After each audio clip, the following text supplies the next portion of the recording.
Hello, welcome to my YouTube channel. ഇന്ന് നമ്മൾ പോകുന്നത് വാട്സ് ലേക്കിലേക്കാണ്. മേഘാലയയുടെ ക്യാപിറ്റൽ സിറ്റിയായ ഷിലോങ് സിറ്റിയിലുള്ള ഒരു മേജർ ടൂറിസ്റ്റ് അട്രാക്ഷനാണ് വാട്സ് ലേക്ക്. വാട്സ് ലേക്ക് ഒരു കംപ്ലീറ്റ്ലി പ്ലാസ്റ്റിക് ഫ്രീ സോണാണ്. അതായത് നമ്മൾ ചിപ്സോ അല്ലെങ്കിൽ എന്തെങ്കിലും സ്നാക്സോ ഒക്കെ കഴിക്കാൻ കൊണ്ടുവരികയാണെങ്കിൽ അത് പ്ലാസ്റ്റിക് കവറിലാണെങ്കിൽ അത് പ്ലാസ്റ്റിക് കവർ റിമൂവ് ചെയ്ത് ഒരു പേപ്പർ കവറിലാക്കിയെങ്കിൽ മാത്രമേ നമുക്കിതിനകത്തേക്ക് പ്രവേശിക്കാൻ പറ്റത്തുള്ളൂ. ഈ വാട്സ് ലേക്ക് ട്യൂസ്ഡേയ്സ് ക്ലോസ്ഡ് ആയിരിക്കും. അപ്പം വരുന്നവർ അത് ശ്രദ്ധിച്ച് വരിക. ഇതിനകത്ത് വളരെ പീസ്ഫുൾ, വളരെ കാമായിട്ടുള്ളൊരു സ്ഥലമാണ്. ഒരുപാട് ചെടികളും ഒരുപാട് ഫ്ലവേഴ്സൊക്കെയുള്ള നല്ല ഭംഗിയുള്ളൊരു സ്ഥലമാണിത്. ഇതിൻ്റെ മെയിൻ അട്രാക്ഷൻ നമ്മൾ മുന്നേ കണ്ട ഒരു വുഡൻ ബ്രിഡ്ജാണ്. ഇതാണ് ആ ബ്രിഡ്ജ്, നല്ല വുഡൻ ബ്രിഡ്ജ്. പക്ഷെ നമുക്ക് ഇവിടെ കൂടെ നടക്കാൻ സാധിക്കില്ല. മുന്നേ പറ്റുമായിരുന്നു, ഇപ്പോൾ അത് ക്ലോസ്ഡ് ആയിട്ടാണ് വെച്ചിരിക്കുന്നത്. ആ ബ്രിഡ്ജ് കാണാൻ തന്നെ നല്ലൊരു ഭംഗിയാണ്. പിന്നെ ഈ ഫ്ലവേഴ്സ്, എപ്പോൾ വാട്സ് ലേക്കിൽ വന്നാലും വാട്സ് ലേക്ക് നിറച്ച് ഫ്ലവേഴ്സ് ആയിരിക്കും. ഏത് സീസണിൽ വന്നാലും ഇവിടെ ഫ്ലവേഴ്സ് കാണാൻ പറ്റും. പിന്നെ നമുക്കിവിടെ ബോട്ടിങ് ചെയ്യാൻ പറ്റും. പെഡൽ ബോട്ടിങ്ങും ഒക്കെ ആയിട്ട് ബോട്ടിങ്ങും ഒക്കെ നമുക്കിവിടെ ചെയ്യാൻ പറ്റും. അതുകൂടാതെ നമുക്കിവിടുത്തെ ട്രഡീഷണൽ ഖാസി ഡ്രസ്സ് വെയർ ചെയ്യാനുള്ള ഒരു സ്ഥലവും കൂടെ ഇവിടെ ഉണ്ട്. എനിക്ക് തോന്നുന്നു പെർ പേഴ്സൺ 100 റുപ്പീസാണ് ചാർജ് ചെയ്യുന്നതെന്ന്. ഒരാൾക്ക് 100 രൂപ വെച്ചിട്ട് നമുക്ക് ഖാസി ഡ്രസ്സ്, ചെറിയ കുട്ടികൾക്കും ആ ഡ്രസ്സ് ഇടാനുള്ള സൗകര്യം ഇവിടെയുണ്ട്. സോ ഇതൊക്കെയാണ് ഇവിടുത്തെ വിശേഷങ്ങൾ. ഇനി ഇവിടുത്തെ വിഷ്വൽസ് നമുക്ക് കാണാം.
ഇപ്പോൾ നമ്മൾ കണ്ടതുപോലെ ഖാസി ഡ്രസ്സൊക്കെ ഇട്ട് ഇവിടേക്ക് നിന്ന് നമുക്ക് ഫോട്ടോ എടുക്കാനുള്ള സൗകര്യം ഇവിടെ ഉണ്ട്.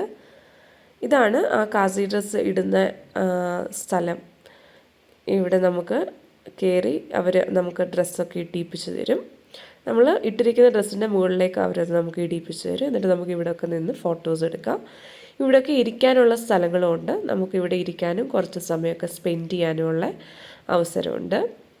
അതുകൂടാതെ നമ്മൾ ജപ്പാൻ്റെ ഫോട്ടോസൊക്കെ കാണുമ്പോൾ കാണാറുള്ള ചെറി ബ്ലോസം ഈ വാട്സ് ലേക്കിലും ഉണ്ട്. അത് നവംബർ ടൈമിലാണ് വരുന്നത്, അത് പൂക്കുന്നത്. നവംബർ ടൈമിൽ നമ്മൾ ഈ വാട്സ് ലേക്കിൽ വന്നാൽ ആ ജപ്പാനിലൊക്കെ പോകുമ്പോൾ നമ്മൾ കാണാറുള്ള പോലെ ഫുൾ ചെറി ബ്ലോസം ഇവിടെയും കാണാൻ പറ്റും. ആ ചെറി ബ്ലോസം മരങ്ങളൊക്കെ ഞാൻ ഈ വിഷ്വൽസിൽ കാണിച്ചിട്ടുണ്ട്. അപ്പോൾ അത് ഒരു നവംബർ ടൈമിൽ ഫുള്ളി ബ്ലൂമായിട്ട് നല്ല ഭംഗിയായിട്ടിരിക്കും.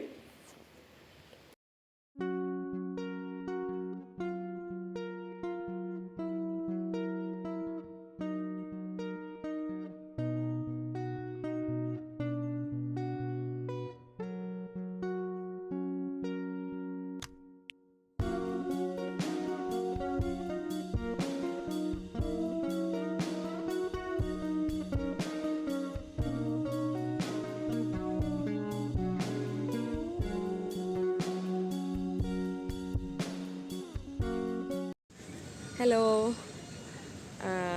നമ്മളിപ്പോൾ വാട്സ് ലേക്കിലിരിക്കുന്നത്. ഞാനിപ്പം ജസ്റ്റ് ഇതിൻ്റെ ഹിസ്റ്ററി ഒന്ന് പറയാം. ഇത് 1897 ആസാം ചീഫ് കമ്മീഷണറായ 1894 എന്നാൽ ആസാം ചീഫ് കമ്മീഷണറായ സർ വില്യം വാട്സ് പണിതതാണ് പണിതതാണ് വാട്സ് ലേക്ക്. ഇതൊരു ആർട്ടിഫിഷ്യൽ ലേക്കാണ്.